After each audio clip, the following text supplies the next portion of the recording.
Assalamualaikum warahmatullahi wabarakatuh. Alhamdulillah. Alhamdulillah ala ni'matil iman wal islam. Alhamdulillah ala ni'matil Qur'an. Alhamdulillah ala jami'in ni'am wa bihadhihi ni'am tatimmus salihat. Salatullahi wassalamuhu ala nabiyyina wa habibina wa syafi'ina nabiyyina Muhammad sallallahu alaihi wasallam wa ala alihi wa sahbihi ajma'in. Syukur kita panjatkan pada Allah Subhanahu wa taala.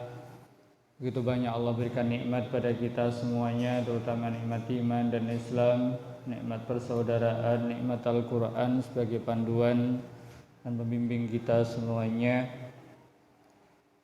dan nikmat-nikmat yang lain yang insyaallah dengan nikmat itu membuat kita makin dekat kepada Allah Subhanahu wa taala, dan kita syukuri nikmat itu. La in syakartum la azidannakum wa la in kafartum inna azabi lasyadid. Salah satu nikmat terbesar yang Allah berikan pada kita adalah nikmatul Quran. Allah berikan Al-Quran pada kita semuanya sebagai panduan bagi kita semuanya untuk keselamatan dunia dan akhirat kita. Jamaah yang dimuliakan Allah, rahmati Allah, salawat dan salam semoga terlimpah dan tercurah pada Rasul junjungan kita, Nabi kita Nabi Muhammad sallallahu alaihi wasallam, berikut keluarganya, sahabatnya dan juga tabi'in-tabi'innya, pengurus 3M, para asatidz, para kiai, para ulama dan jamaah semuanya di Masjid Arfina ini yang insyaallah diberkahi Allah Subhanahu wa taala. Pagi menjelang syuruk kita coba lebih dekat dengan Al-Quranul Karim, karena Allah Subhanahu wa ta'ala menyampaikan melalui lisan Rasulnya, khairukum man ta'allamal Qur'an wa 'allamah. Baik-baik kalian adalah orang yang belajar dan mengajarkan Al-Quran, dan majelis terbaik adalah majelisul Quran, dan di mana Al-Quran itu kemudian dibahas, dikaji, dibaca, dihafalkan, ditadabburi, maka itu menjadi majelis atau menjadi tempat, menjadi momen, menjadi waktu yang sangat baik dan waktu yang terbaik bagi kita semuanya. Dan Al-Quranul Karim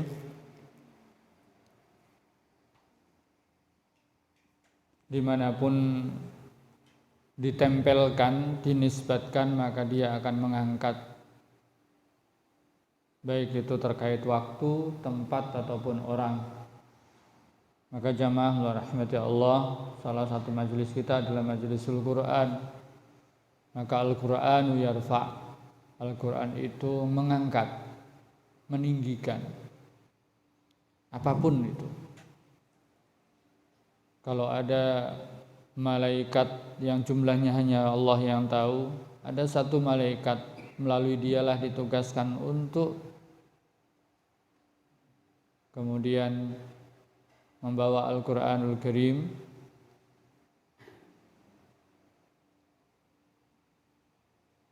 maka malaikat ini menjadi malaikat yang sayyidul malaikah. Kalau ada nabi yang jumlahnya dan juga rasul hanya Allah yang tahu, bukan 25. Kita ini anak-anak itu suka jadi korban gitu ya. Jumlah malaikat itu berapa? 10. Jumlah nabi ada berapa? 25. Ini salah itu ya. Jadi jumlah nabi hanya Allah yang tahu, jumlah malaikat hanya Allah yang tahu. Apalagi cuma 10 gitu ya. Pertanyaannya mestinya dibalik gitu ya. Ada 10 malaikat, sekedar untuk kemudian mengetahuinya tanpa membatasinya memang enggak. Ada 25 rasul, sebutkan silahkan. Karena Allah Subhanahu wa taala menyampaikan minhum man qasasna wa minhum man lam naqsus. Ada yang diceritakan, sampaikan, ada yang tidak. Dari sekian nabi dan rasul, ada nabi yang diturunkan kepadanya Al-Quran, maka menjadi Sayyidul Anbiya wal Mursalin, nabi kita Nabi Muhammad. Demikian juga ada bulan, 12 bulan Inna iddatas syuhuri indallahi 12 syahran. Ada 12 bulan, mulai dari Muharram sampai Dzulhijjah. Ada 1 bulan. Di bulan itu Al-Quran diturunkan, maka bulan itu menjadi khairul asyhur atau sebaik-baik bulan atau sayyidus syuhur. Ada 365 malam dalam setahun. Dipilih 1 malam, di situ kemudian Al-Quran diturunkan.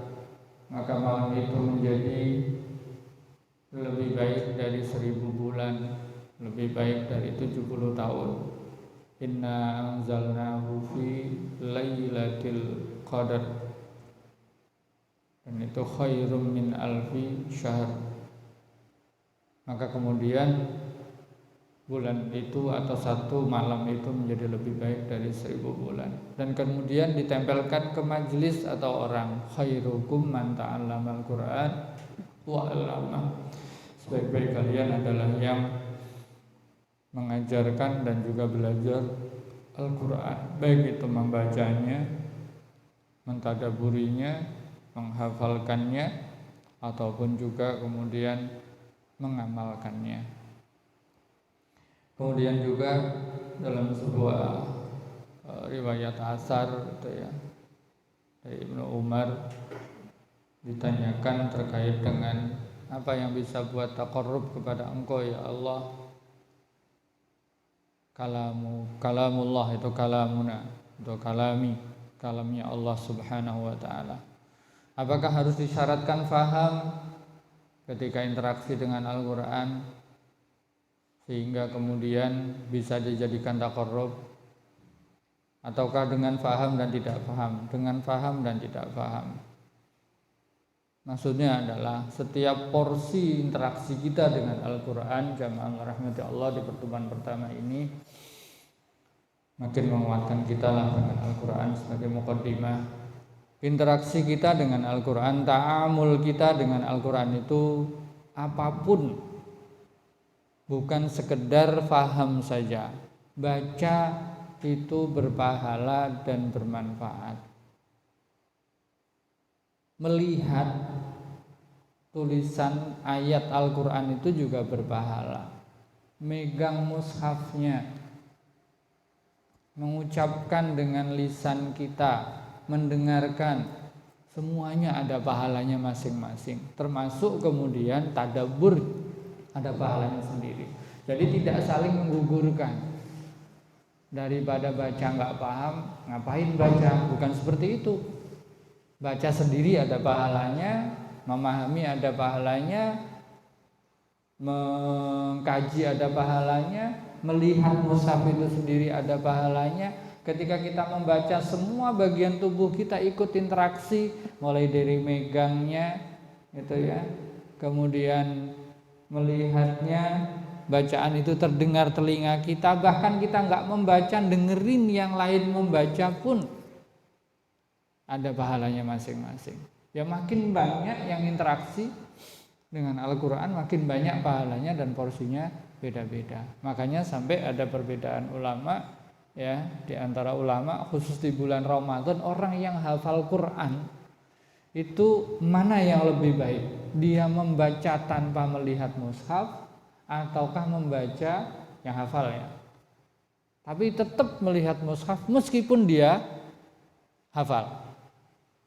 Maka sebagian besar ulama juga malah menyebutkan bahwa meskipun dia hafal, gitu kan, pas tadarus itu bagus untuk kemudian tetap melihat, karena melihat mushaf itu sendiri berpahala.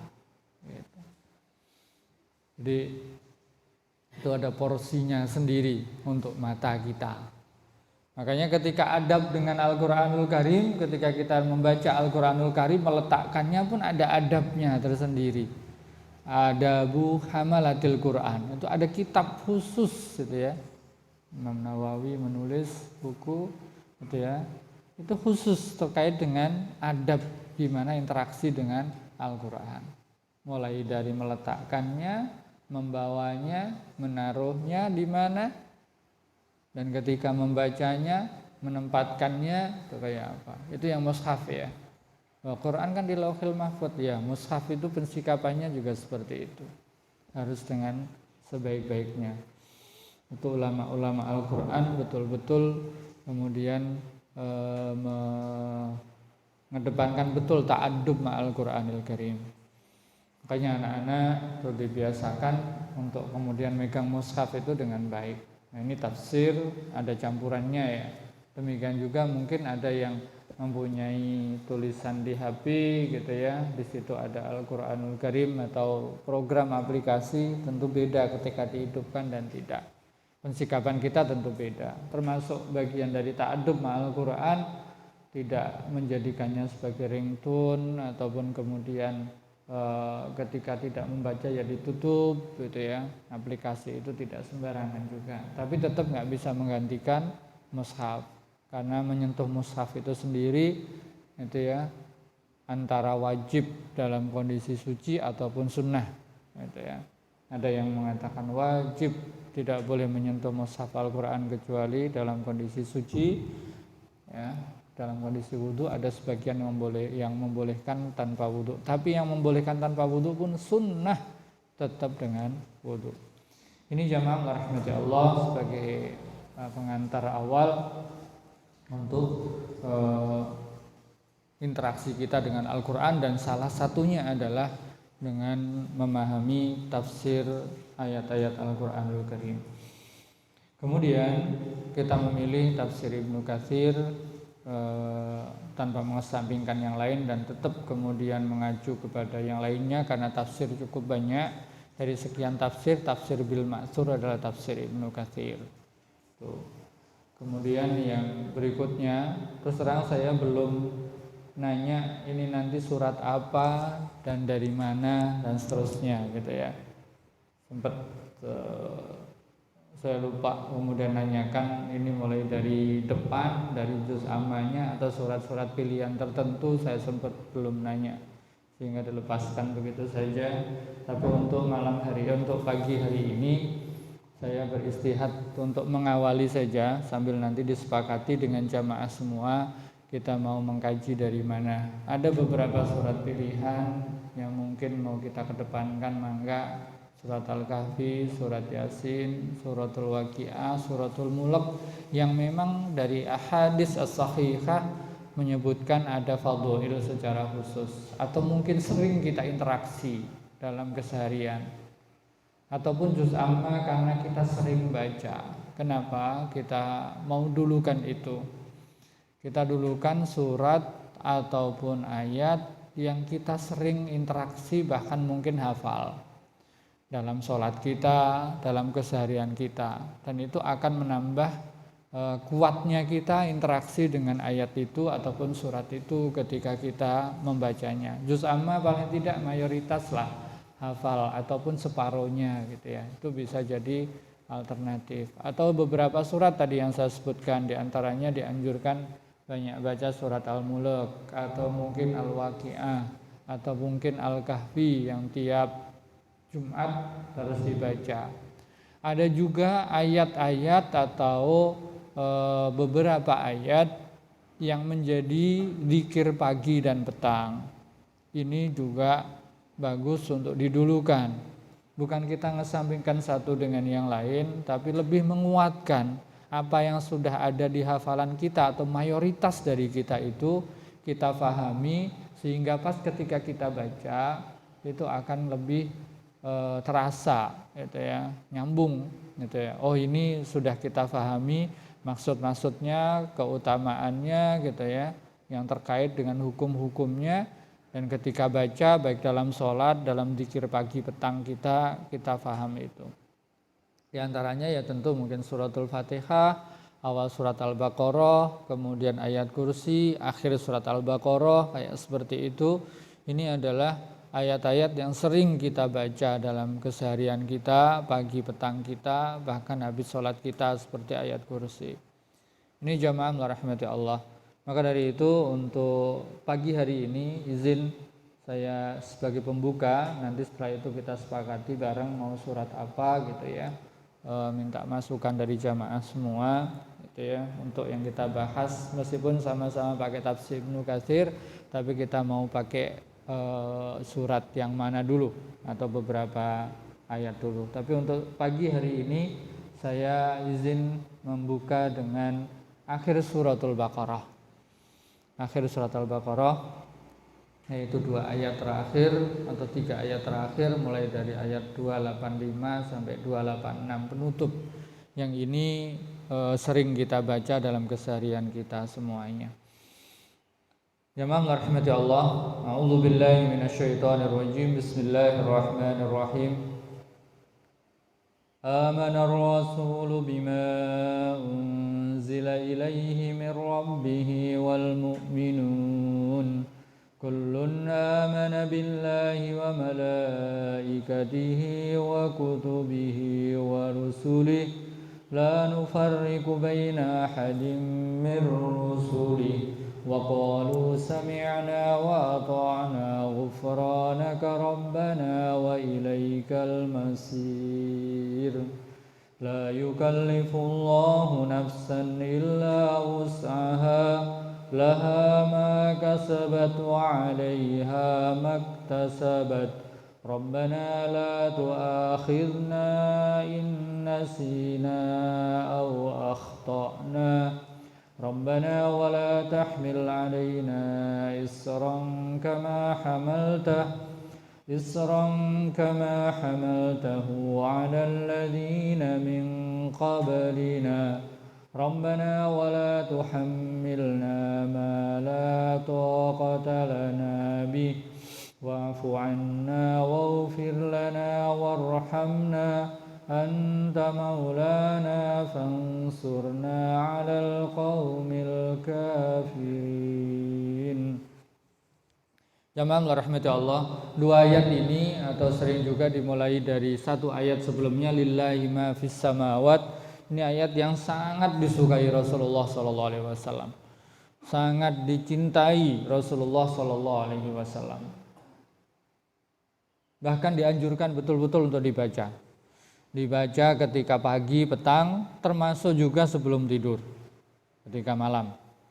Ada beberapa hadis yang sahih terkait dengan ayat ini, diriwayatkan dari Imam Bukhari dan Muslim dari Ibnu Mas'ud radhiyallahu anhu, anin Nabi sallallahu alaihi wasallam, anna Nabiy sallallahu alaihi wasallam qala man qara'a bil ayataini min akhir suratil Baqarah fi lailatin kafata. Man qara'a, barang siapa membaca bil ayat ini dengan 2 ayat min akhir suratil Baqarah, dari akhir surat Al-Baqarah, fi lailatin, pada waktu malam, ya malam hari dia baca, kafatah, cukup bagi dia, kafatahu min kulli syaitan. Makna atau tafsiran dari kafatah, cukup bagi dia, adalah cukup bagi dia untuk sebagai perlindungan dari syaitan. Fala yaqrabuhu lailatahu. Ini makna yang pertama.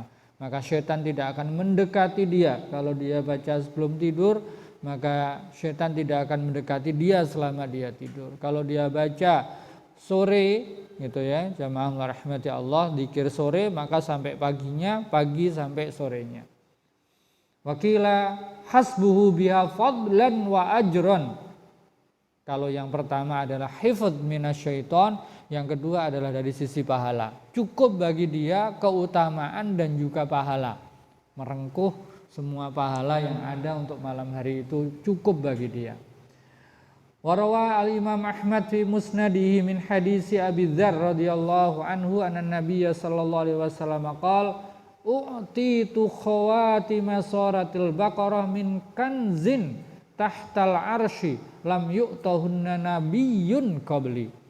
Dari Imam Ahmad, Rasulullah SAW bersabda, ini dari Abu Dzar Al-Ghifari radhiyallahu anhu, kata Rasulullah, itu saya diberikan khawatimah suratil Baqarah, penutup dari surat Al-Baqarah, min kanzin tahtal arsy, dari perbendaharaan, itu dari kekayaan. Kanzun itu perbendaharaan atau kekayaan di bawah arsy, arsyur Rahman.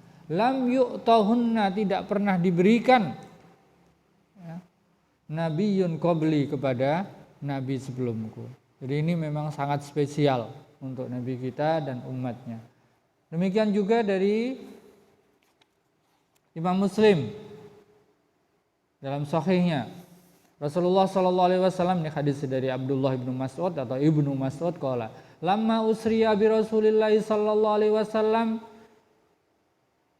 intaha bi ila sidratil muntaha wa hiya fis sama'is sadisati ilaiha yantahi ma yu'raju bihi minal ard fa yuqbadu minha wa ilaiha yantahi ma yuhbatu bihi min fawqiha fa yuqbadu minha qala ta'ala iz yaghshas sidrata ma yaghsha.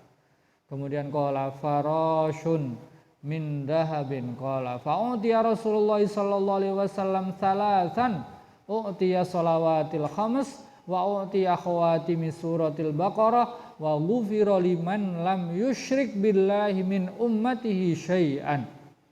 Diriwayatkan dari Imam Muslim, Rasulullah ketika Isra sampai ke langit ke-6, kemudian terus gitu ya, sampai kemudian naik sebagaimana dalam surat An-Najm ya, idz yaghshas sidrata ma yaghsha. Kemudian Rasulullah dikasih tiga hal. Yang pertama adalah sholat 5 waktu, yang kedua adalah akhir dari surat Al-Baqarah, dan yang ketiga Allah Subhanahu wa taala berikan kepada Rasulullah dan umatnya, secara khusus umatnya, Allah akan mengampun ghufira liman lam yusyrik billah, bagi siapapun yang tidak menyekutukan Allah min ummatihi, dari umatnya syai'an. Jadi dosa yang lain itu tahta masyiatillah, terkehendak Allah mau diampun atau tidak, dan peluang diampun besar. Tapi untuk satu dosa, yaitu dosa syirik, ke bawah mati tidak akan diampun oleh Allah Subhanahu wa taala. Jadinya semua dosa bisa diampun, tapi selama tidak sampai batas akhir. Menyekutukan Allah itu dosa gitu ya. Itu tidak bisa diampun kalau ke bawah mati, sudah pasti ya akan disanksi oleh Allah, diiqab oleh Allah Subhanahu wa taala. Syirik kecil sekalipun. Karena syirik kecil itu ya kecil secara perbandingan dengan syirik akbarnya atau syirik besarnya. Karena syirik besar mengeluarkan seseorang dari agama, kalau syirik kecil tidak mengeluarkan seseorang, tapi dosa besar. Jadi ini termasuk 3 hal. Salat, kemudian akhir surat Al-Baqarah, kemudian jaminan ya ampunan Allah Subhanahu wa taala selama tidak menyekutukan Allah Subhanahu wa taala. Jamaah yang dimuliakan Allah dan dirahmati Allah, dimulai dari amanar rasulu bima unzila ilaihi mir rabbih wal mu'minun kullun amana billahi wa malaikatihi wa kutubihi wa rusulih la nufarriqu baina ahadin mir rusulih. Sebelum ayat ini ada ayat lillahi ma fis samawati wa ma fil ard wa in tubdu ma fi anfusikum aw tukhfuhu yuhasibukum bihillah. Ketika ada ayat ini, ayat yang lillahi ma fis samawati, ini berat sekali bagi sahabat. Apapun ya yang dilakukan, yang dohir, yang batin, yang terbetik di hati, semuanya akan dihitung. Yuhasibkum bihillah. Oh, ini berat. Sampai kemudian turun ayat yang di akhir surat Al-Baqarah ayat berikutnya, yaitu 285 sampai 286. Sampai pada kemudian beberapa ayat nanti yang sampai pada istitoah, tidak semuanya. Makanya diawali dengan amanar rasulu bima unzila ilaihi mir rabbih wal mu'minun. Al mu'minun ini bab tentang keimanan kita kepada para rasul dan tidak membedakan satu rasul dengan rasul yang lain. Amanar rasulu bima unzila ilaihi mir rabbih wal mu'minun kullun amana billahi wa malaikatihi wa kutubihi wa rusulihi la nufarriqu baina ahadin mir rusulih. Ini rukun iman, tapi nanti ketika dicari rukun iman ini yang satu kok enggak ada. Yang enggak ada apa, Pak? Qadha dan qadar. Enggak ada di sini. Karena qadha dan qadar itu adanya di hadis.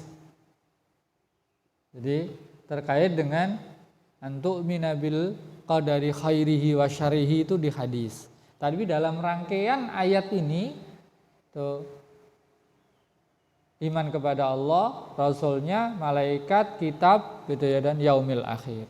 Dan yaumil akhir itu satu paket, mulai dari kematian itu sendiri, kemudian yang kubur, azab kubur, nikmat kubur dan fitnatul qabr, kemudian ba'ats, mahsyar sampai surga dan neraka. Itu satu paket semuanya, nggak bisa dipisahkan.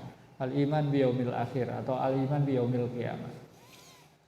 Kemudian la nufarriqu baina ahadim min rusulih. Tidak membeda-bedakan antara satu nabi dengan nabi yang lain, rasul dengan rasul yang lain. Illa kecuali yang memang secara khusus ya. Satu khusus memang diutamakan. Sebagaimana ayat Allah Subhanahu wa taala terkait ulul azmi minar rusul.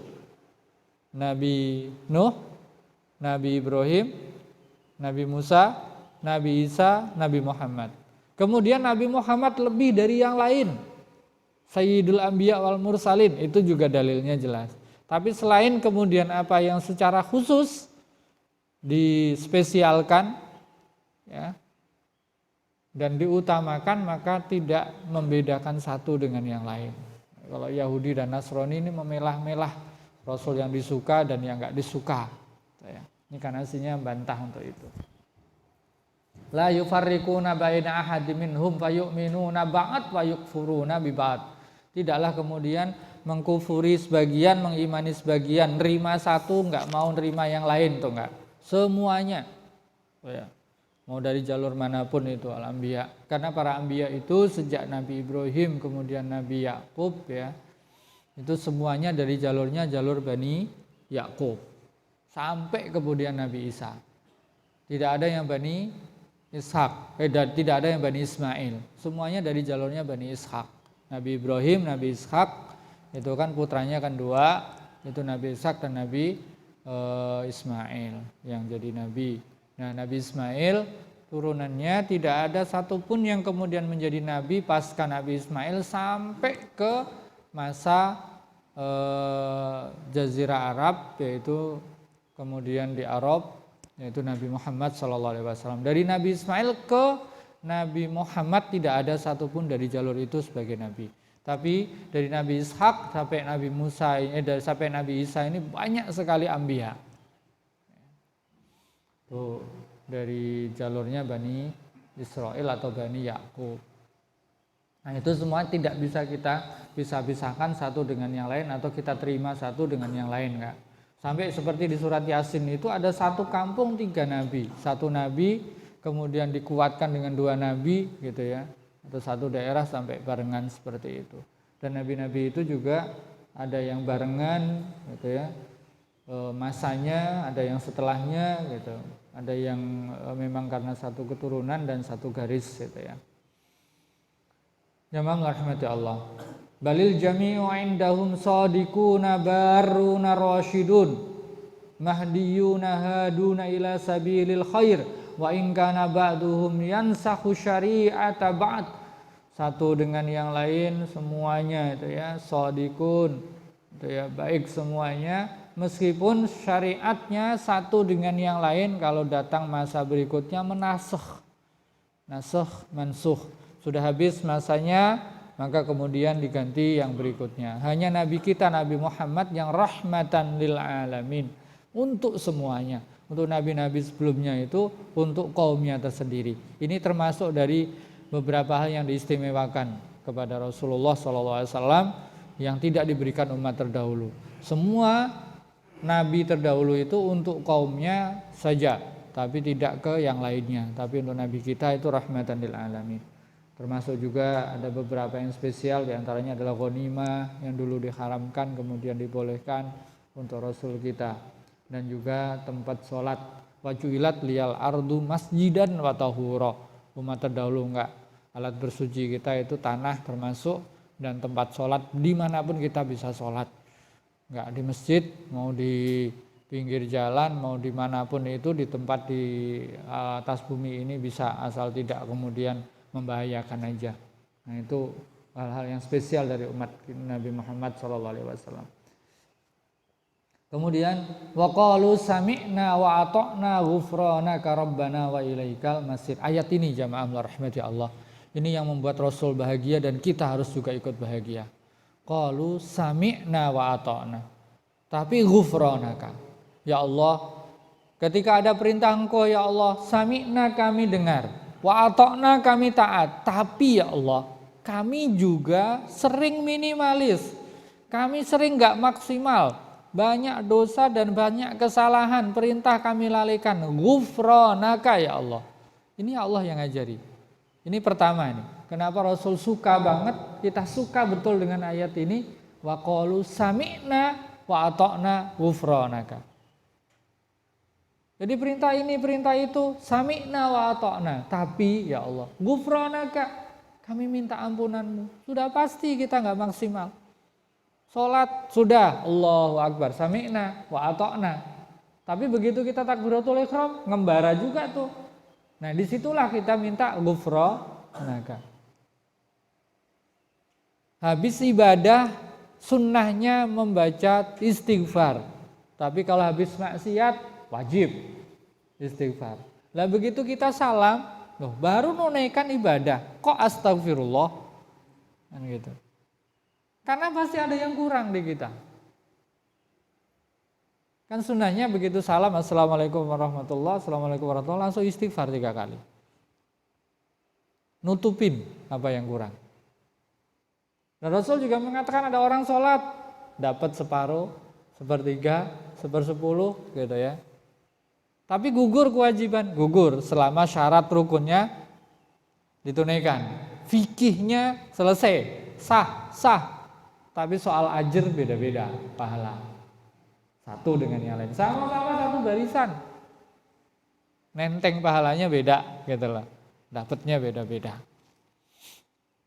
Nah, tapi kita kemudian minta pada Allah wa qalu sami'na wa ata'na.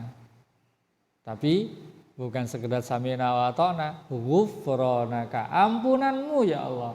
Su'alun lil maghfirati war rahmati wal lutfi. Minta diampuni, kemudian disayang, diberi rahmat, diberi tangguh. Kita ini umat yang luar biasa, diberikan Allah Subhanahu wa taala banyak pemakluman. Wa ilaikal masir ay al marji wal ma'ab yaumal qiyamah atau yaumal hisab. Tempat kita kembali pada hari kiamat nanti. Jamaah rahmati Allah, ya Rabbana fahimnahu wa qumna bihi wa amtathalnal amala bimuqtadhah walakin ghufranaka ya Rabbana. Kami faham perintah Engkau, kami kemudian laksanakan sekuat kemampuan kami. Ada larangan kami fahami, kemudian kami taati untuk kami tinggalkan. Tapi ya Allah, ya Rahman, ya Rahim, ghufranaka, ampuni kami. Baru kemudian, nah ini MOU nih. La yukallifullahu nafsan illa wus'aha. MOU Allah dengan kita. Allah sudah menyatakan la yukallifullahu nafsan illa wus'aha. Allah tidak membebani kita melampaui dari kemampuan kita. Ini fix. Ini MOU Allah dengan kita semuanya. Ini yang membuat Rasulullah senang banget. Dan kita senang banget. Karena tidak ada satu beban pun, entah itu beban sifatnya perintah, larangan, ataupun ujian.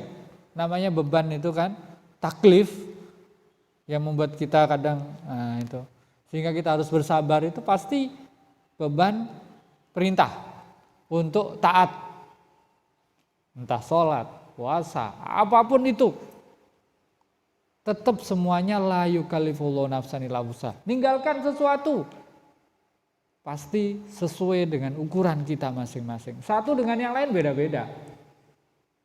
Standar umumnya ini perintahnya.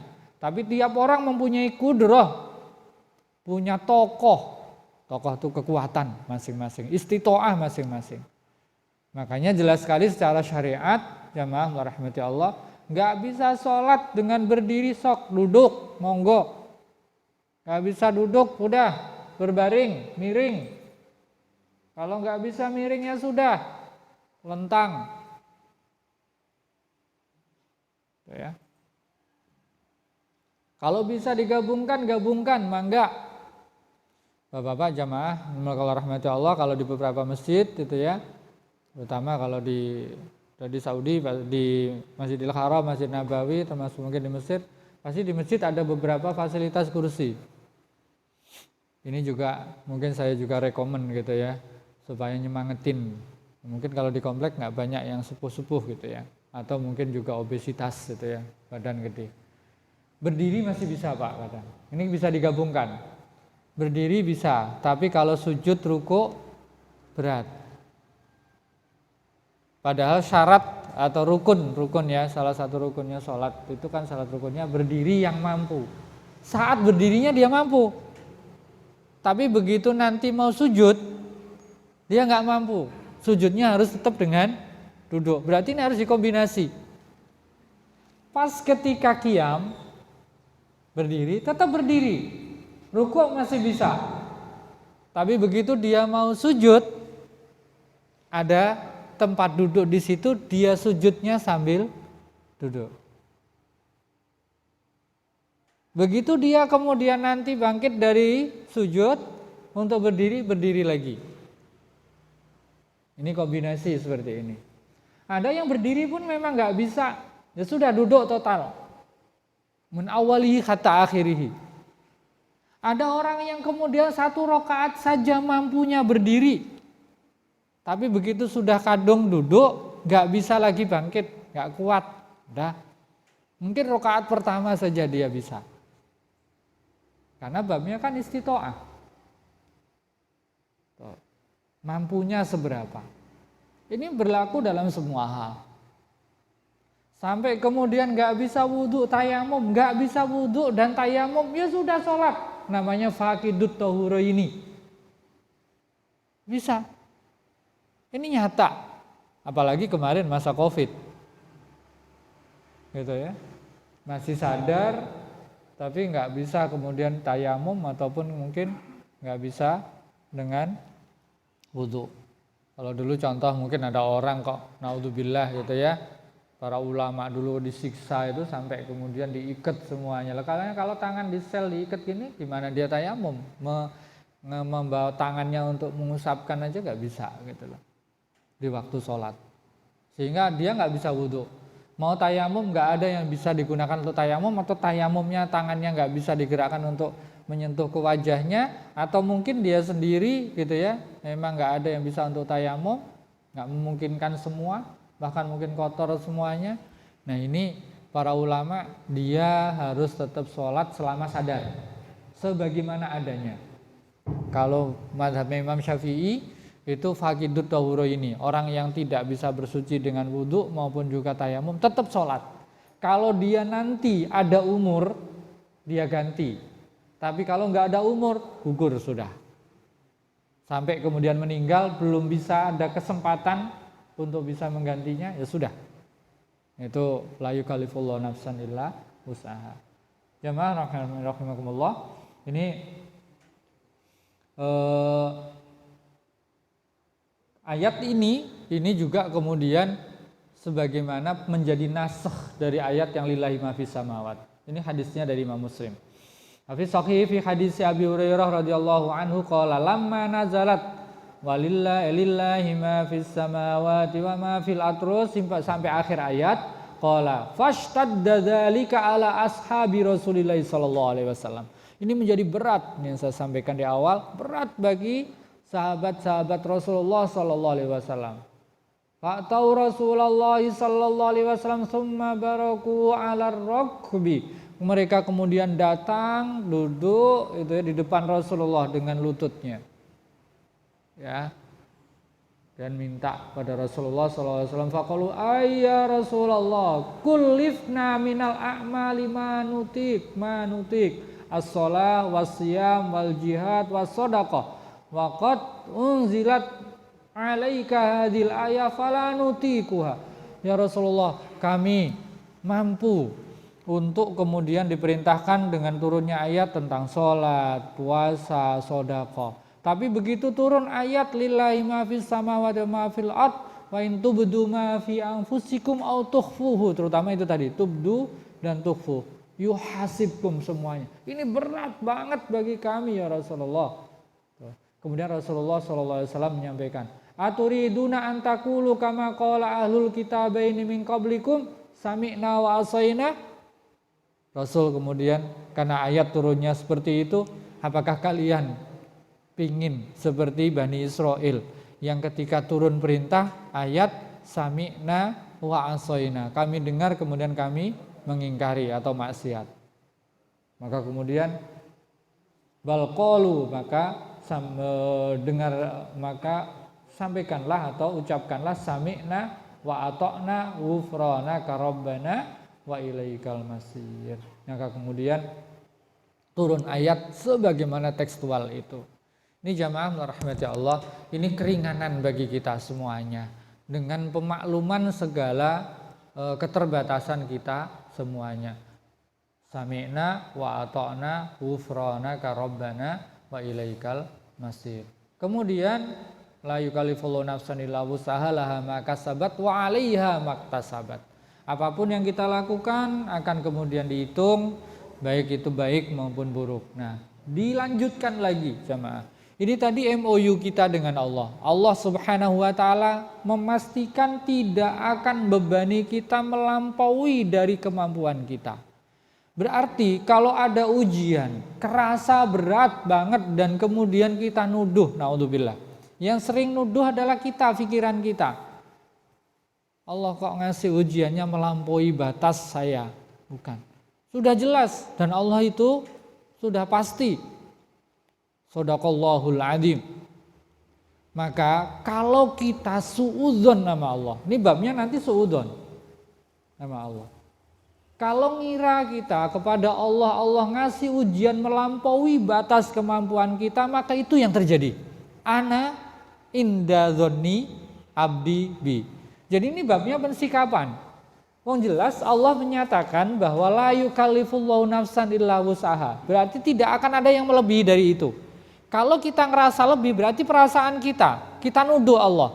Dan kalau itu nuduh kok jadi iya, karena ana inda dzonni abdi bi. Saya sesuai persangkaan hambaku kepadaku. Hambaku nyangka baik, saya baik. Hambaku nuduh jelek, ya jelek. Lagi minta ampun, kemudian nuduh bahwa Allah nggak ngampuni, nggak bakalan diampuni. Minta rahmat, tapi di hatinya kayak nggak dikasih. Makanya kalau doa disuruh al-yakin, dengan yakin. Jadi ujian, beban apapun itu gitu ya, termasuk perintah-perintah Allah Subhanahu wa taala, ini berat banget, berat beneran. Mungkin kita disuruhnya itu sesuai kemampuan saja kok. Yang bisa kita ikhtiarkan. Kalau nggak kuat ya selesai gitu loh. Makanya kalau ada berbagai ujian dari Allah Subhanahu wa taala, pertama baik sangka dulu sama Allah. Inna lillahi wa inna ilaihi rajiun. Kemudian wasta'inu bis sabri wassalah. Kemudian memastikan Allah pasti ngasih ujian sesuai kemampuan saya dan saya pasti bisa dengan izin Allah, dengan pertolongan Allah. Ini naik derajat gitu aja. Jadi kita sering suudzon, ketika kita suudzon akhirnya juga benar-benar berat. Bahkan bisa jadi gak lulus. Apalagi kemudian dikaitkan dengan tai'as, putus asa. Wala tai'asu mir rauhillah. Innahu la yai'asu mir rauhillahi illal qaumul kafirun. Ini kan udah nuduh bahwa Allah gak ngasih rahmat, Allah gak nolongin. Akhirnya kemudian dia putus asa terus bunuh diri. Ini kan babnya dimulai dari suudzon dulu sama Allah Subhanahu wa taala. Nuduh jelek sama Allah. Padahal jelas sekali Allah Subhanahu wa taala sudah menyatakan la yukallifullahu nafsan illa wus'aha. Lanjutannya apa lagi? Laha ma kasabat wa alaiha ma kasabat. Rabbana, dan ini diajarkan oleh Allah kepada kita langsung. Rabbana la tu'akhidna in nasina wa akhtana. Rabbana wala tahmil alaina isran kama hamaltahu alal ladina min qablina. Kita minta kepada Allah Subhanahu wa taala. Ya. Rabbana la tu'akhidna in nasina wa akhtana. Ya Allah, jangan hukum kami kalau kami lupa, kami salah. Ini kan doa. Makanya ketika baca ayat ini diresapi betul karena di situ ada doa. salah, kepleset, lupa, dan itu kemudian dijanjikan Rasulullah rufi'al qalamu an salas, gitu ya, nggak dihitung dosa dari 3 hal, ketiduran, kelupaan, gitu ya, kemudian kalau gila atau kemudian belum berakal. Makanya kalau ketiduran, sholat ketiduran atau kelupaan nggak dosa, tapi nggak gugur, Pak. Nggak dosa itu bukan berarti kemudian gugurin ya. Contoh, ketiduran, subuh ketiduran, bangun-bangun jam 6, setengah 7 gitu ya. Tuh. Rasul pernah itu ya kejadian. Jadi gini, jamaah rahmati Allah. Rasul kok pernah lupa ya? Rasul pernah ketiduran ya? Gitu kan. Ini bedanya dengan kita. Lupanya Rasul itu adalah rahmat supaya jadi syariat. Lupanya kita beda. Gara-gara Rasul lupalah itulah kemudian jadi syariat, gitu loh. Kalau nggak pernah satu pun, nggak ada syariat. Jadi contohnya, Rasul ketiduran, itu juga satu kali, sekali-kalinya. Dan itu akan kemudian jadi syariat. Jadi lupanya Rasul, ketidurannya Rasul itu rahmah bagi umatnya. Dan itu kehendak Allah. Makanya Rasul mengatakan, saya itu enggak lupa tapi dilupakan supaya menjadi syariat.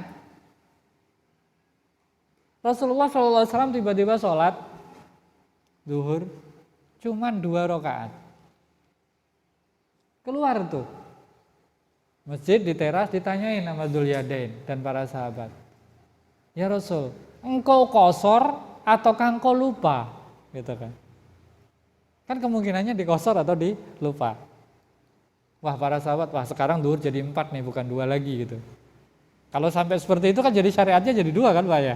Padahal itu fil hadar, dalam kondisi di Madinah. Terus ditanya, benar tadi 2? Kata Rasulullah, enggak mungkin kemudian lupa ataupun dikosor bareng tuh enggak. Akhirnya kemudian Rasulullah SAW masuk lagi, ayo ditambahin 2 rakaat. Bukan ngulang dari awal. Udah komunikasi itu tadi. Allahu Akbar, nambahin 2 rakaat, gitu ya, sujud sahwi, selesai. Jadi syariat. Itu juga sekali-kalinya, Pak. Rasulullah SAW pas perperangan di padang pasir, gitu ya, ketiduran, semuanya ketiduran. Bangun-bangun, tidak ada yang bangunkan kami kecuali panasnya, hararatus syams. Ya itu berarti kan waktu duha itu, matahari udah terbit itu. Matahari udah terbit. Maka kemudian Bilal tetap disuruh azan, itu ya, Rasul qobliyah, kemudian sholat subuh. Dan tetap dilakukan itu. Jadi syariat, gitu loh. Jadi lupanya Rasul atau ketidurannya Rasul itu menjadi syariat. Jadi itu rahmat dan itu dilupakan. Analah ansa walakin unsa. Ini jamaah rahmati Allah. Nah, nih terkait dengan hal ini, orang ketiduran itu enggak dosa. Tapi kalau tiap hari ya bukan ketiduran Pak ya. Kebablasan kan tiap hari, sesekali gitu ya. Tuh. Jadi kita nih kadang anak-anak juga harus diingatin nih ya. Kita itu sholat subuh kelewat syuruk gitu ya, jam 6 ini udah lewat nih. Ini berarti kayak kalau sholat bangun jam segini, ini sama dengan sholat maghrib sudah azan isya ini, ya kan? Sudah azan isya ini. Belum jam 6, tuh matahari belum kelihatan. Padahal jelas suruknya tadi 45 Pak ya. Nah, ini sama dengan sholat zuhur sudah azan asar. Cuman nggak nyambung aja, semua itu kan pada nyambung. Kecuali sholat subuh nggak nyambung ke zuhur waktunya. Tapi pas suruk selesai. Gitu. Kalau waktu yang lain kan nyambung ke waktu berikutnya. Habisnya ya waktu kemudian berikutnya. Jadi jamaah rahmati Allah. Nih belum kelar nih ya. mau tanya jawab, tapi saya coba percepat sampai akhir. Gitu ya. Ditambahkan tadi kita minta pada Allah tidak dihitung dosa ketika kita itu lupa atau salah. Ditambah lagi dengan kita minta tadi jaminan Allah tidak memberikan beban melampaui batas kemampuan kita. Kita juga Rabbana wala tahmil alaina isron kama hamaltahu alal ladzina min qablina. Beban umat terdahulu itu berat. Kita ini kecil-kecil, Pak. Umatnya Nabi Muhammad. Umurnya juga pendek-pendek. Rata-rata berapa, Pak? 60, 70 karena Rasul menyatakan umru ummati ma baina sittin ila sab'in. Ya 60 70 gitu loh. Yang lebih dari itu tuh alhamdulillah lah gitu ya. Ngapunten gitu. Jadi ngitung lah gitu ya. Jadi kita bersyukur gitu ya yang diberi umur lebih dari itu. Kalau Rasul sendiri 63, Abu Bakar juga segitu, itu nggak beda jauh gitu lah. Kalau umat terdahulu mah panjang-panjang gitu ya. Nah bebannya, terfisiknya, itu ya ukuran tubuhnya. Nah kita ini kecil-kecil, apalagi orang Indonesia, orang Arab masih gede-gede, kita mau kecil-kecil gitu ya. Makin kesini makin kecil-kecil itu. Bebannya kita itu nggak bisa berat seperti umat terdahulu. Kita minta betul, jangan sampai diberikan beban melebihi dari beban umat terdahulu kayak umat terdahulu. Kemudian Rabbana wala tahmil alaina ma la taqata lana bi. Yang pertama tadi MOU, yang berikutnya ini adalah doa kita. Jangan kau bebani saya ya Allah, kami melampaui dari kemampuan kami. Ini luar biasa. Ayat ini menegaskan bahwa kita harus betul-betul husnudzon billah. Apapun yang Allah bebankan kita pasti mampu. Biidznillah. Dengan husnudzon billah, mau kewajiban, larangan, ataupun kemudian beban ujian sekalipun, gitu ya. Ini banyak banget ini. Tinggal milih nih. Mau coklat, mau bening, mau putih, wah ada semua nih. Berkah banget pagi ini, gitu ya. Kemudian Rabbana wala tahammilna ma la taqata lana bi wa'fu anna. Nah di ujung ini jamaah rahmati Allah. Wa'fu anna waghfir lana warhamna. Wa'fu anna. Ini ada beberapa tafsiran, kalau kita gabungkan bagus ini ya. Ada beberapa tafsiran di Ibnu Katsir disebutkan wa'fu anna fima baini wa bainaka. Waghfir lana fima baini wa baina ibadika. Kemudian warhamna. Wa'fu anna, maafkan aku ya Allah, wa'fu anna antara saya dengan engkau. Hablum minallah. Waghfir lana antara kami saya dengan sesama hamba. Tafsir pertama. Yang kedua, wa'fu anna, maafkan aku ya Allah. Ini semua untuk dimaafkan tanpa diberikan sanksi. Waghfir lana, tutup. Ini kalau digabung dua-duanya kita butuhkan jamaah rahmatullah. Dimaafkan, tidak diberi sanksi, kemudian dihapuskan, terus ditutup. Waghfir lana itu adalah diampuni dan ditutup dari orang. Tutup aib. Itu waghfir lana. Tutup ya Allah. Ghafara itu aslinya kan sataro juga aslinya, ditutup.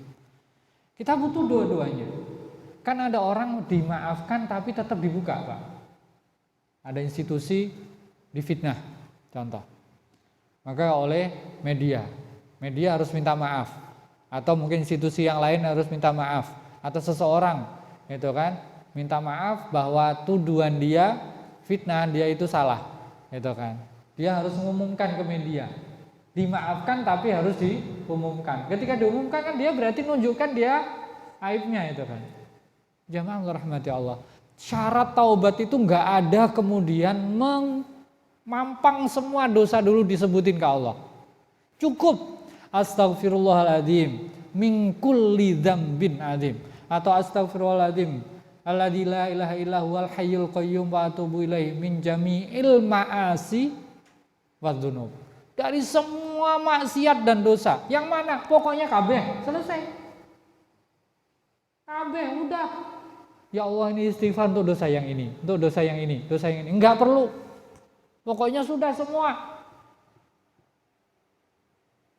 Min jami'il ma'asi wadzunub. Dan kita minta jaminan ditutup. Allah Maha tahu aib kita. Kita juga tahu. Tapi ya Allah jangan buka ke orang lain. Cukup. Dan itu nggak perlu kemudian harus dibuka. Dan kita minta maaf pada orang itu juga nggak ada syarat Pak aslinya Pak. Pak minta maaf ya, memang dosanya mana, salahnya mana, nggak perlu juga. Nggak ada syarat. Hari raya gitu kemudian, ini daftar saya minta maaf ya, gitu. Nggak perlu juga Pak. Udah sama-sama, ada kita sama-sama punya salah gitu. Tapi urusan utang bayar ya gitu. Tetap gitu. Jadi kaitan dengan minta maaf itu nggak perlu dibuka. Makanya i'tiraf itu nggak boleh kenceng-kenceng Pak. Ngaku dosa sama Allah. Ya, udah kita sama Allah aja. Ya Allah, saya pernah dosa ini, dosa ini, dosa ini. Nggak perlu. Udah. Demikian juga nanya ke orang, apunten. Mau nanya ke ustadz, mau nanya kiai atau apapun itu, terkait mungkin itu adalah dosa dan aib. Ustadz, saya itu pernah dosa, jangan gitu nanyanya.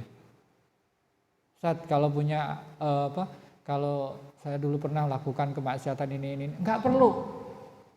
Kalaupun kemudian disamarkan, Ustadz, kalau ada orang yang pernah dosa seperti ini, taubatnya gimana? Cukup gitu aja. Nah yang ditanyain juga jangan kepo gitu. Siapa? Gitu. Kamu ya? Jangan gitu juga. Kepo amat.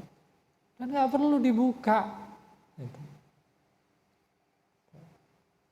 Karena ayat ini juga ngajarin kita wa'fu anna waghfir lana. Baik tafsiran pertama maupun kedua digabung nggak masalah. Makanya dua-duanya menjadi tafsir. Wa'fu anna cenderung kepada dimaafkan, itu kan, waghfir lana diampuni dan ditutup. Nah untuk warhamna apa? Kita ini manusia sering kepleset lagi.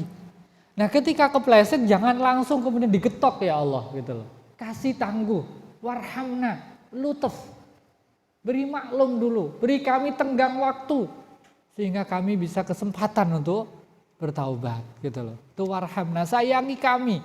Makanya warhamna itu fil mustaqbal. Untuk wa'fu anna waghfir lana untuk yang lalu, warhamna untuk yang akan datang. Makanya begitu kita doa ini, luar biasa. Rasul kenapa begitu senang banget dan kita juga senang banget, ya Allah ini luar biasa, ini ayat luar biasa.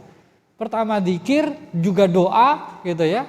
Di saat yang sama ini juga MOU, jaminan dari Allah, tinggal nata hati kita harus baik sangka sama Allah. Yang berikutnya lagi ditutup dengan satu doa wa'fu anna waghfir lana warhamna.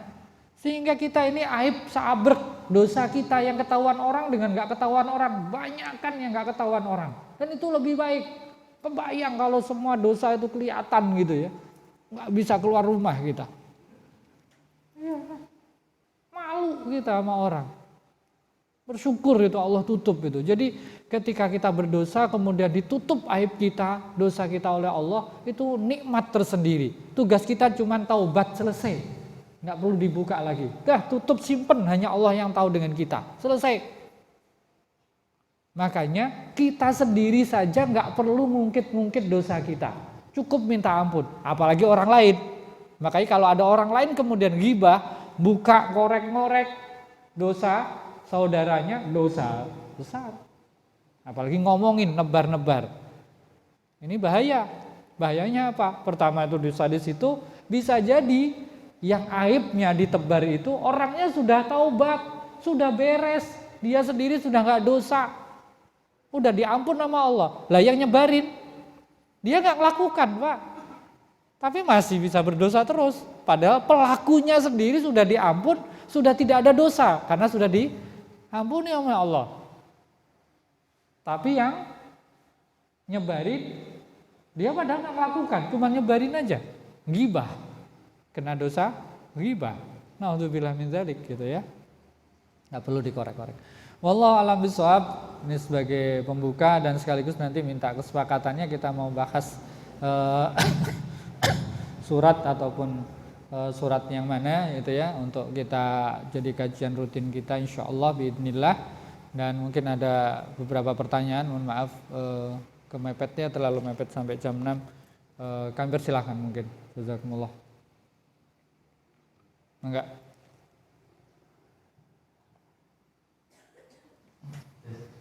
Alhamdulillah, sesi materi sudah disampaikan. Alhamdulillah banyak curahan ilmu yang kita dapatkan dari guru kita.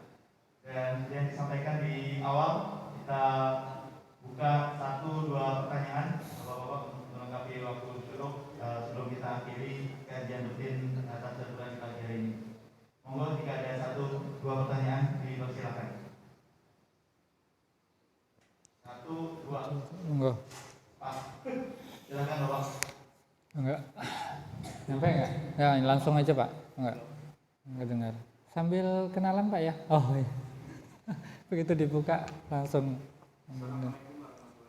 Waalaikumsalam warahmatullahi wabarakatuh.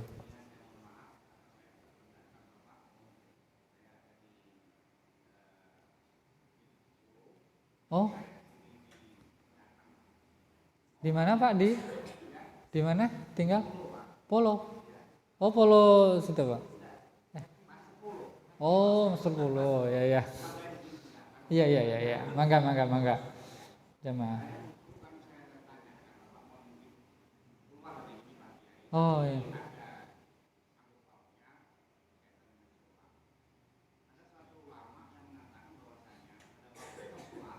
Hmm.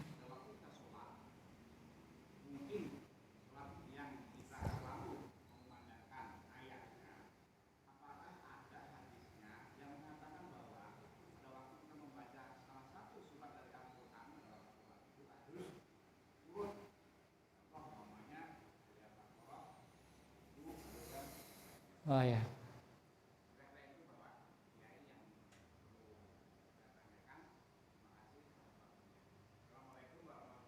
Waalaikumsalam warahmatullahi wabarakatuh. Jazakumullah. Lanjut sekalian? Enggak. Waalaikumsalam warahmatullahi wabarakatuh.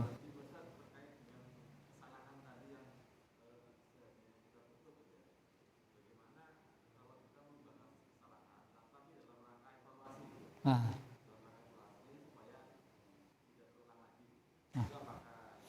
Ya.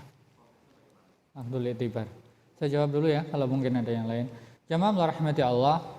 Pertanyaan Bapak bagus sekali terkait dengan sholat. Jadi bukan harus tapi afdoliyah. Mimbabil afdoliyah. Ibda'u bima bada Allah. Mulailah gimana Allah memulai. Maka dari itu para ulama sepakat mimbabil afdoliyah atau disunnahkan, bukan diharuskan. Kalau diharuskan berarti wajib. Itu berpengaruh pada sah tidaknya. Ya, tapi dianjurkan atau disunnahkan itu sesuai urutan. Sebagaimana Rasulullah juga mencontohkan. Tatbikian Rasulullah ketika sholat, gitu ya, witir contohnya, maka disusun, gitu ya, sesuai urutan surat dan rokaat pertama atwal minar rokaat hasaniyah, lebih panjang daripada rokaat kedua. Itu bagian dari adab sholat atau keutamaan ya. Jadi bukan harus. Makanya Rasul ketika witir itu sabbihis kulya kulhu seperti itu. Ketika Jumat itu kan antara sabbihis dengan al-ghasyiyah. Idul Fitri, Idul Adha Rasulullah sering sabbihis kemudian al-ghasyiyah, tidak dibalik gitu ya. Tapi kadang Rasulullah pernah dibalik, pernah. Itu ketika Rasulullah SAW ini sholat qiyamul lail, sholat Hudzaifah ya. Mohon maaf. Rasulullah malam-malam qiyamul lail mengawali buka sholat dengan Al-Baqarah. Kemudian An-Nisa, dikirain Al-Baqarah selesai, itu ternyata nggak ruku. Masih ingat sholat yang panjang sekali ini, satu hadis ini ada. Nah ini sahabat ini jadi makmum. Nah Rasul sholat lah, saya ngikut makmum gitu ya. Itu tanpa permisi dulu, yang ngikut aja. Kirain Al-Baqarah beliau selesai, itu qiyamul lail, bukan sholat jamaah ya. Al-Baqarah. Begitu Al-Baqarah selesai, kemudian kirain ruku, nggak ruku, ke An-Nisa, bukan Ali Imran beliau, ke An-Nisa. An-Nisa selesai, kirain ruku, nggak ruku, ke Ali Imran. Berapa jam Pak? Ini yang kemudian di riwayat disebutkan Rasulullah sampai warima. Warima itu bengkak kakinya itu, hatta warim. Itu pernah Rasulullah SAW itu. Nah ini hadis ini menjadi pernah melakukan. Contoh kayak seperti ini, pernah lakukan ini menunjukkan apa yang dilakukan Rasulullah yang lain itu, ini babnya afdholiyah, keutamaan. Gitu ya. Karena kadang Rasulullah pernah kok tidak urut seperti itu, bahkan dibalik. Gitu. Tapi antara satu ayat dengan ayat berikutnya nggak boleh dibolak-balik. Ini kan selesai surat, kemudian nyambung suratnya ke lompat satu balik lagi gitu ya. Jadi secara urutan dalam adab membaca Al-Quran itu juga urut seperti itu. Baik itu dalam sholat maupun di luar sholat. Sebagaimana kemudian para ijma ulama, ya ijma sahabat pada masa itu menyusun mulai dari disusun oleh Rasulullah itu tauqifi. Al-Fatihah sampai An-Nas itu disusun. Ayat per ayat itu juga disusun. Makanya ketika turun ayat kan nggak semuanya satu surat full, Pak. Ketika turun satu ayat, dua ayat, taruh antara ayat ini dengan ayat ini. Antara dua ayat ini, antara dua ini, seperti itu. Makanya kita juga dianjurkan, disunnahkan. Dua tadi dalam sholat, yang dulu-dulukan, yang lebih panjang di rakaat pertama. Untuk apa? Hikmahnya supaya kalau ada yang lambat, masbuk itu masih kebagian rakaat pertama. Gitu loh. Jangan kemudian dibalik, rakaat pertama lebih pendek, rakaat kedua lebih panjang. Sah nggak? Sah, tapi kurang utama. Jadi babnya keutamaan, kesunahan. Terkait dengan yang kedua, ya, ini bagian dari evaluasi. Wal tangdur nafsun ma qaddamat liqat. Ini mungkin sebagai acuan. Jadi dibuka dalam rangka bukan untuk buka aib. Jadi ada satu pengecualian. Buka aib yang dibolehkan dalam hal ini kesalahan. Untuk kesaksian itu harus apa adanya, nggak dilebihkan, nggak dikurangi. Kesaksian ini harus, nggak boleh ditutupin, karena memang dia harus menjadi saksi atas perbuatan orang tersebut, entah baik ataupun buruk. Ini kesaksian, syahadah. Harus benar nggak dia memang nyolong? Ya, saya tutupin. Nah, karena ini berpengaruh pada hukum, gitu ya. Ini kaitan dengan kesaksian. Kemudian yang kedua tadi untuk evaluasi, termasuk di dalamnya evaluasi. Untuk mengevaluasi berbagai hal supaya jadi catatan. Makanya ketika habis acara, apalagi untuk kemaslahatan bersama, ada hal yang kurang nih. Ini kesalahan, kita nggak nyalahkan siapapun. Ya memang ini ada kesalahan di ini, tapi ini jadi pelajaran, nggak apa-apa. Tapi tujuan utamanya bukan fadhihah. Fadhihah itu buka aib kemudian merendahkan, bukan. Tapi lebih pada untuk evaluasi. Nah, demikian juga babnya bab nasoeh atau nasihat. Berarti antara dia dengan orang tersebut cukup. Porsinya di situ saja. Itu kan, siapa yang mesti tahu. Demikian juga membuka aib orang untuk tujuan merubah atau lil islah. Tapi kepada siapa ceritanya? Ceritanya kepada orang yang memang tujuannya untuk itu juga. Contoh, saya tahu, gitu kan, ada seseorang, itu kan, melakukan satu kejelekan. Tapi kalau saya yang ngingetin nggak pas, nggak akan masuk nih. Saya harus memberitahu orang itu yang insya Allah lebih pas untuk mengingatkan atau memberitahukan. Nah, ketika saya membuka kesalahan itu atau aib itu kepada orang tersebut, izin, saya minta bantuannya, gitu ya. Ini ada hal yang seperti ini, tapi cukup Bapak, karena saya berharap Bapaklah yang kemudian menurut saya mampu untuk melakukan ini. Saya kayaknya nggak pas, nggak cocok nih untuk ini. Tapi mohon tetap dijaga. Nah, ini buka seperti ini, sebatas yang memang diperlukan. Nah, itu tidak masuk kemudian menggibah atau kemudian membuka aib orang. Atau kemudian juga kita itu kan dalam kondisi tertentu tolong dibuka khusus ke kami. Sejatinya gimana sih duduk perkaranya? Ada masalahnya gimana gitu loh. Nah, itu kan harus dibuka gitu ya. Ada hal yang demi kemaslahatan. Alasan demi kemaslahatan inilah yang harus kita pegang dengan baik, kita jaga dengan baik. Dan begitu sudah dibuka, kemudian itu sepakati adalah terbatas, maka semua mendapat amanah tuh untuk tidak buka. Ada salah seorang sahabat kecil itu ya. Ini ada bab khusus di Riyadhus Shalihin adalah hifdzus sir, menjaga rahasia.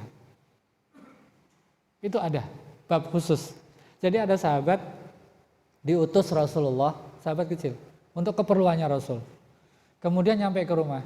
Kenapa pulang telat? Tadi saya disuruh Rasulullah. Untuk urusan apa?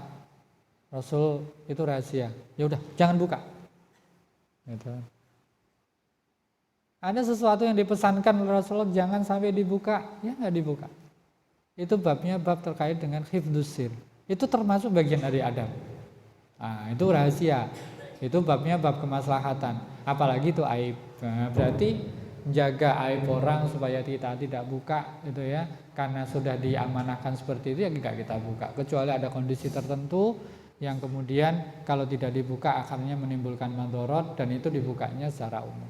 Terakhir, mungkin jamaah merahmati Allah, mengingatkan orang yang kemudian kesalahan orang. Kesalahan itu terbuka. Dan bisa berdampak juga terbuka, madharatnya terbuka, maka pengingkarannya juga harus terbuka. Kondisi-kondisi tertentu. Ada orang, mungkin kondisi sekarang gitu ya, mau lewat ucapan ataupun mungkin dengan media, dia menyampaikan sesuatu terkait agama ini dan seterusnya. Yang jelas-jelas itu menyalahi, bukan masalah khilafiyah, itu prinsip dalam agama. Terus gak ada yang mengingatkan atau yang mengcounter, maka itu akan menjadi satu pemahaman yang salah di masyarakat. Maka pengingatannya juga harus umum. Karena dia yang lemparnya ke umum, maka klarifikasinya dia juga mestinya harus umum. Kemudian pengingatannya juga umum. Bukan karena ingin buka aib dia, tapi ini adalah untuk membatasi. Karena jelas sekali dia memang sengaja untuk itu. Ini babnya ingkarul mungkar. Makanya ada beda-beda. Jamaah rahmatullah. Ada tanasuh dan tawasau, ada ingkarul mungkar. Ini beda. Sesama mukmin, apalagi dekat, tawasau bil haq dan tawasau bis sabr. Kemudian ad-dinun nasihat. Tapi kok juga ada al-amru bil ma'ruf wan nahyi anil munkar. Karena tidak semuanya harus pakai ingkarul munkar. Kalau kemungkaran itu namanya ingkarul munkar atau nahi munkar. Menahan, mencegah atau mengingkari. Kalau itu sudah kemungkaran. Tapi kalau kemaksiatan tertutup, cukup tanasuh dan tawasau. Panggil Kang, gini Kang, Mas, gini yuk Pak, selesai berdua. Oh ternyata gak cocok juga. Tadi minta orang lain tolong dinasihati, titip ya, saya kayaknya gak cocok kalau dia yang ngingetin gitu. Itu pakai tawaso dan tanasuh, bukan ingkarul munkar itu. Tapi kalau yang sudah terbuka, yang bisa memberikan madharat besar seperti itu udah ingkarul munkar, itu harus terbuka juga. Apalagi itu terkait dengan kemaslahatan dan juga kemadharatan untuk masyarakat umum, umat. Itu udah masuknya ke ranah situ. Nah disitulah namanya nahi mungkar. Nah, itu. Bahkan terbuka harus kita labrak gitu ya. Ada minuman keras di sana, ada ini itu dan seterusnya. Dan disitulah namanya ada fikih ingkarul mungkar. Dihitung dulu ada kaedah-kaedahnya lagi. Apakah kalau kita tabrak memberikan madharat atau maslahat yang lebih besar. Nah, itu terus saja itu. Wallahu a'lam bishawab. Jazakumullahu khairan katsiran. Yang lainnya sambil nyantai aja deh ya.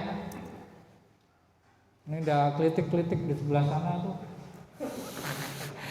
Sambil menikmati kita syuruk, kemudian menikmati apa yang ada udah disediain di sana. Saya yang lihat Pak, soalnya Bapak kan gitu ya, ditutup dulu kita, kemudian sambil nyantai beberapa saat nanti, kemudian ngobrol nyantai gitu kan di luar forum nggak apa-apa kita.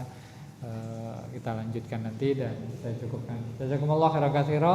Semoga silaturahim ini jadi kebaikan dan majelis kita diberkahi oleh Allah, diridhoi oleh Allah dan dimudahkan oleh Allah Subhanahu wa taala. Dan mohon maaf bila ada maupun kekurangan. Walaupun minkum. Assalamualaikum warahmatullahi wabarakatuh. Waalaikumsalam.